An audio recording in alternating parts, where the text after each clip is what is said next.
Hallo, ich bin Andreas. Ich möchte noch einmal über etwas berichten, was ich im Frühjahr erlebt habe.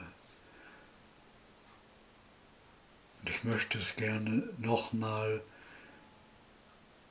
sagen, ja, damit es nicht sinnlos verschwendet ist.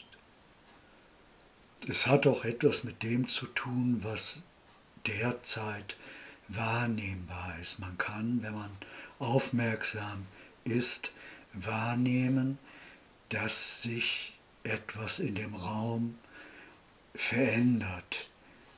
Zum Beispiel gibt es Veränderungen in der oder an der Materie, an der Konsistenz.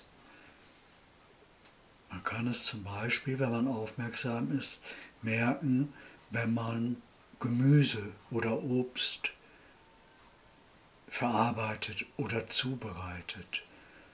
Lässt sich feststellen, dass bestimmte Gemüsesorten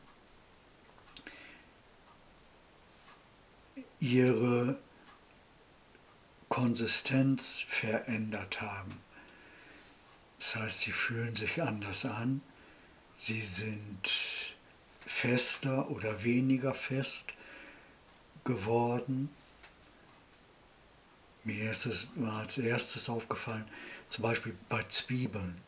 Wenn ich Zwiebeln zubereite, ist meine Wahrnehmung so, dass seit einigen Monaten, ich würde sagen seit dem Winter oder Anfang des Jahres, die Außenhaut der Zwiebel sich verändert hat. Wenn man die Zwiebel pellt und schneidet, mit dem Messer die Haut schneidet, ist es sehr schwierig, noch so hauchdünn diese Haut abzuziehen, sondern man zieht gleich eine dickere Schicht ab von vielleicht 1-2 Millimeter Dicke und die Zwiebel fühlt sich nass an, im Gegensatz zu vorher, wo sie sich die Außenhaut trocken anfühlte. Ja, das ist eine Gemüseart. Es gibt aber mehr und es ist, wenn man aufmerksam ist, lässt sich vieles feststellen. Es verändert sich etwas, unsere Welt sozusagen. Und ich berichte jetzt noch einmal von einem Erlebnis, das mir kaum jemand glaubt. Habe schon mehrfach darüber berichtet, ich bekomme keine Rückmeldung und auch keinen Austausch an Informationen. Aber ich sage das jetzt noch einmal. Das war im Frühjahr und ich bin mit dem Fahrrad einkaufen gefahren, hier in den Nachbarort. Ich habe keine Drogen genommen, keine Medikamente genommen, kein Alkohol getrunken, sondern ich bin völlig normal dort hingefahren.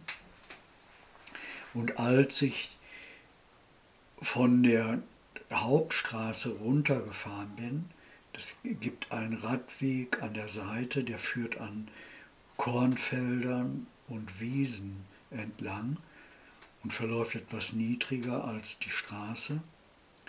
Den fährt man so etwa 2 Kilometer, sind es bis zu dem Ort, 2,5 Kilometer.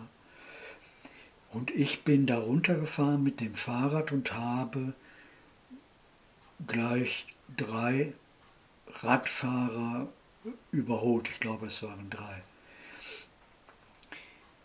Und ich fahre an ihnen vorbei und schaue sie im Vorbeifahren an und ich sehe, dass sich ihre Gesichter verändert haben. Sie sind verformt, so nenne ich es. Das heißt, ihre Nase, der Mund und die Augen sind nicht so, wie sie normalerweise sind, sondern sie sind teilweise verschoben. Das hat mich sehr verwundert und ich dachte, was geschieht jetzt wieder in der Welt, was geht wieder ab, worüber niemand berichtet oder was niemand weiß, und ich bin vielleicht der Erste, der es weiß. Und dann fahre ich weiter an den Feldern entlang zu einem großen Supermarkt und fahre dort auf einen großen Parkplatz und parke mein Fahrrad dort und will einen Einkaufswagen nehmen. Und dann kommen mir andere Kunden entgegen, die aus dem Supermarkt kommen und auf dem Weg zu ihrem Auto sind.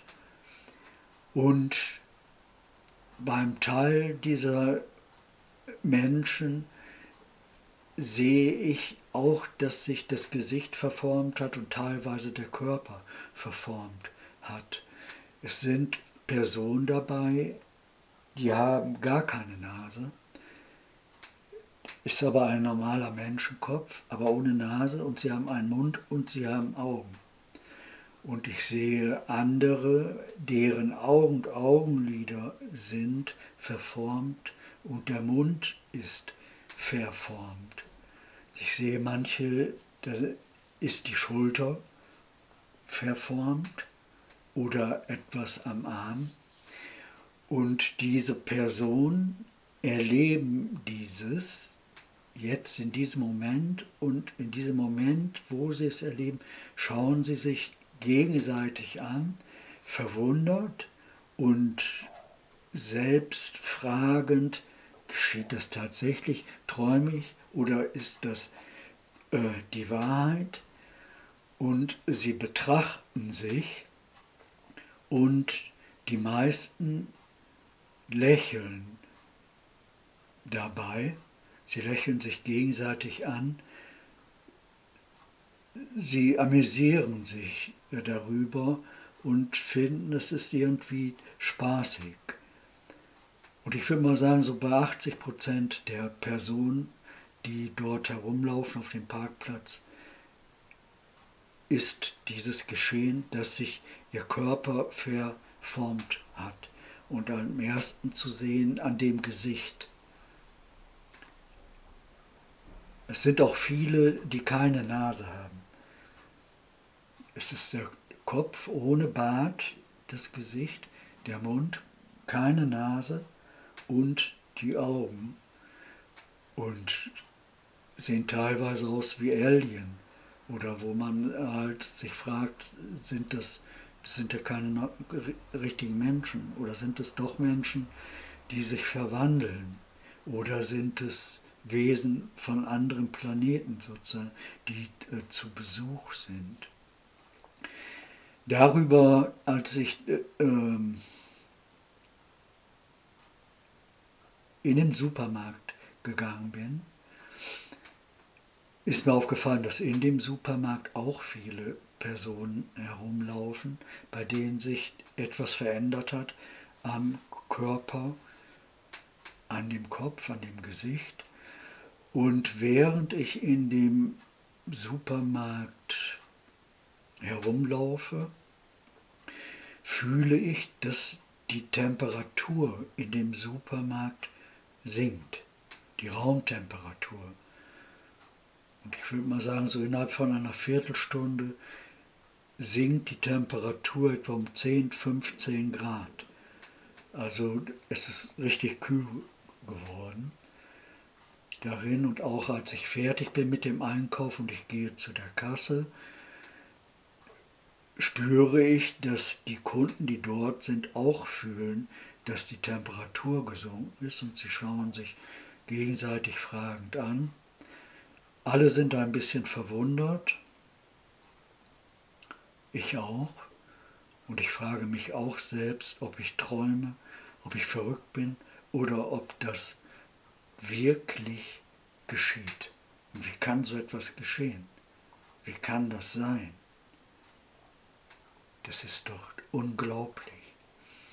Und als ich wieder zu Hause bin, mit dem Fahrrad wieder nach Hause gefahren bin, packe ich den Einkauf aus und dann setze ich mich sofort an den Computer und schreibe mehrere Zeitungen an und Radiosender an und berichte in ein paar groben Sätzen, was geschehen ist, und ich bitte darum, dass Sie jemanden schicken, einen Reporter zu mir schicken, der recherchiert und das überprüft und hier mal Interviews macht bei den Leuten, weil ich sehe auch und fühle, dass viele Leute hier in dem Ort, in dem ich lebe, auch diese Wahrnehmung haben. Und es sind nicht so viele wie auf dem Parkplatz, aber ich würde sagen, ich fühle es so etwa bei vielleicht 10, 20 Personen direkt im Umfeld von meinem Haus, in dem ich lebe, in dem ich zur Miete wohne. Und ich fühle, dass dieses Wissen um dieses Geschehen in dem Raum präsent ist. Das heißt, man kann mit seinem Gehirn das aufnehmen und betrachten vor seinem geistigen Auge, weil dieses Geschehen, dieses Wissen um dieses Geschehen in dem Raum gegenwärtig ist. Und das fühle ich so etwa 2 oder 3 Tage, wo ich auch fühle, dass wenn ich jetzt fragen würde an bestimmten Straßenstellen, und ich würde Leute fragen, ob sie etwas erlebt haben, etwas Merkwürdiges an dem gestrigen Tag zum Beispiel,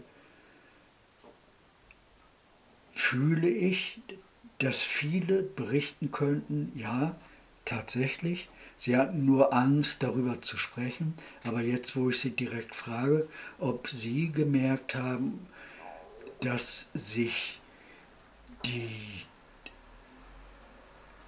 Gesichter von Menschen verändert haben, ob sie etwas gefühlt haben, gemerkt haben, zum Beispiel beim Einkauf oder wenn sie über die Straßen gehen. Ich habe gefühlt, sie würden sich dazu bekennen, weil ich sie direkt frage und weil ich offen darüber spreche und es nicht verstecke, würden sie sagen, ja, tatsächlich, ich hatte ein merkwürdiges Erlebnis, und ich glaube, dass es ziemlich viele gewesen wären, wenn man sie gefragt hätte. Leider hat niemand auf meine E-Mails reagiert und auf meine Anfragen. Ich hatte ich glaube etwa bei 10 verschiedenen Institutionen angefragt, und ich hatte eigentlich erhofft, dass irgendjemand kommt von irgendeinem Radiosender oder Fernsehsender oder von einer Zeitung, und der den Mut hat zu recherchieren und zu fragen, was ist das Merkwürdiges, was ich da berichte. Dieses ist aber geschehen, und es ist wahr, dass ich absolut nüchtern gewesen bin und dieses genauso selbstverständlich erlebt habe, wie ich alles andere erlebe. Und es passt in meine Wahrnehmung, dass sich vieles in unserer Welt verändert, in unserer Gesellschaft, in der Zusammensetzung von Materie, von Substanzen, Eigenschaften von bestimmten Gegenständen sich verändern, dass sich vieles anders anfühlt, manches nur für einen Moment, es ist vielleicht ein paar Minuten oder vielleicht eine halbe Stunde oder so, dann hat es wieder ein eine normale Gestalt in Anführungsstrichen, Konsistenz, und diese Veränderung ist ein Teil eines gesamten Prozesses, einer gesamten Entwicklung. Es ist eine kleine Phase, danach normalisiert sich dieses wieder und verändert sich vielleicht kurze Zeit später wieder in eine andere Richtung, bekommt wieder ein anderes Feeling.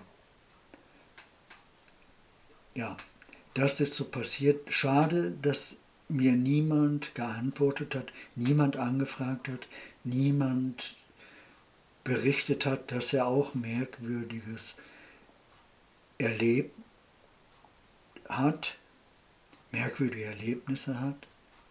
Das ist sehr schade. Aber ich möchte dieses jetzt noch einmal sagen, damit das nicht verloren geht. Dieses Geschehen, was ich erlebt habe, ist nach etwa 3 Tagen, waren es glaube ich, nicht mehr in dem Raum gewesen. Wenn man danach, vielleicht am 4. Tag, gefragt hätte, wäre es nicht mehr greifbar für die Menschen gewesen, für die Leute, auch für ihr Gehirn nicht mehr fassbar, aufnehmbar. Hätte man sie danach gefragt, hätten sie wahrscheinlich gedacht, dass man einen Vogel hat, dass man verrückt ist, hätten einen vielleicht verspottet. Aber diese ersten Tage, 3 Tage waren es, glaube ich, waren eine ganze Reihe Menschen da, denen das bewusst gewesen ist, und sie haben darüber nachgedacht und herumgerätselt. Und hätte man sie tatsächlich befragt, hätten sie sich dazu bekannt, dass sie Merkwürdiges erlebt haben.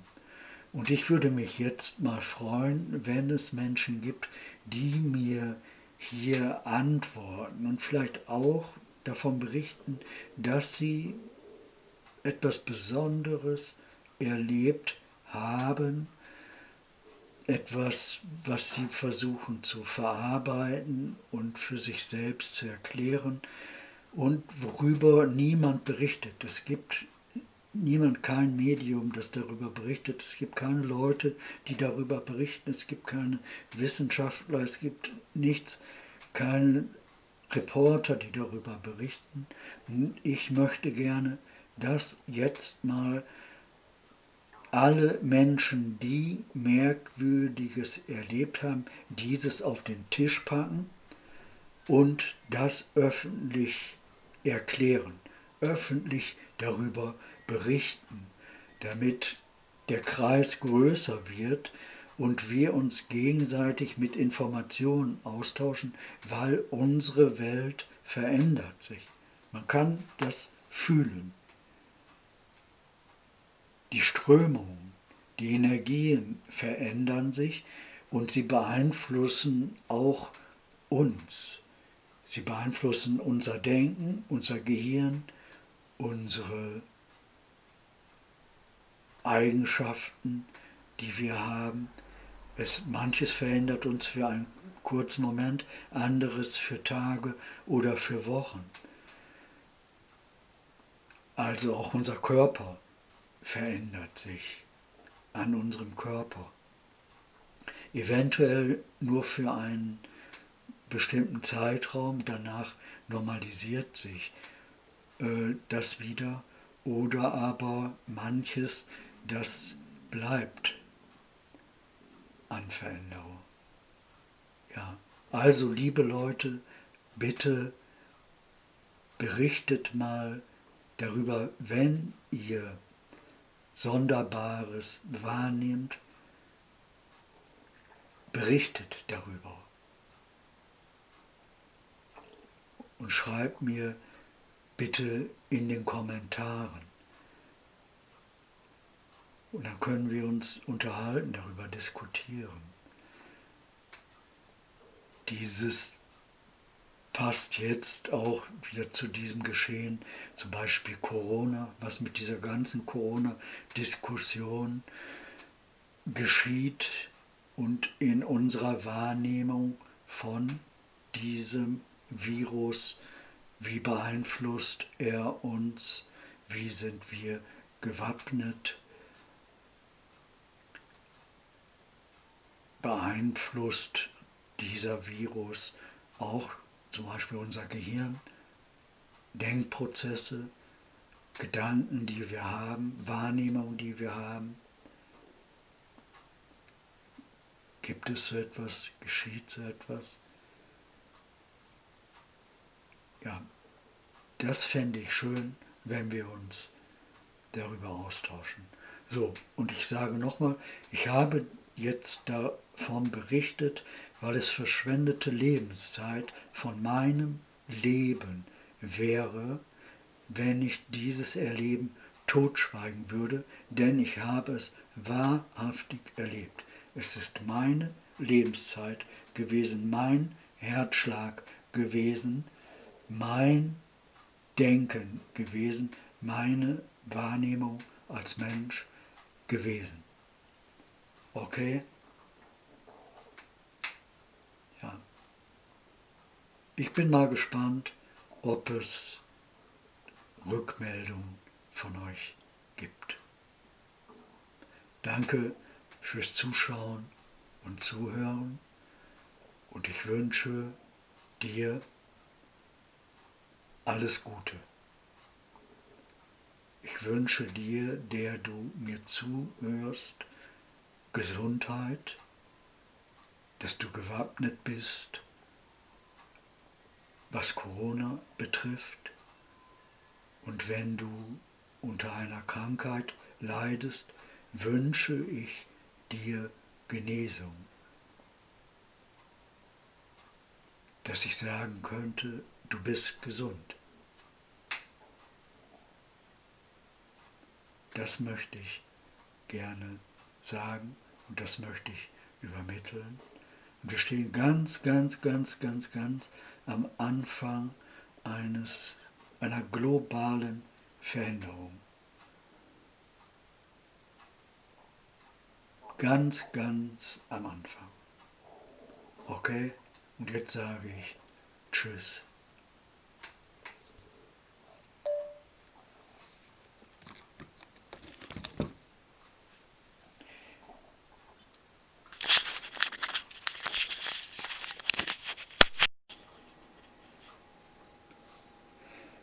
Noch ein kurzer Nachtrag.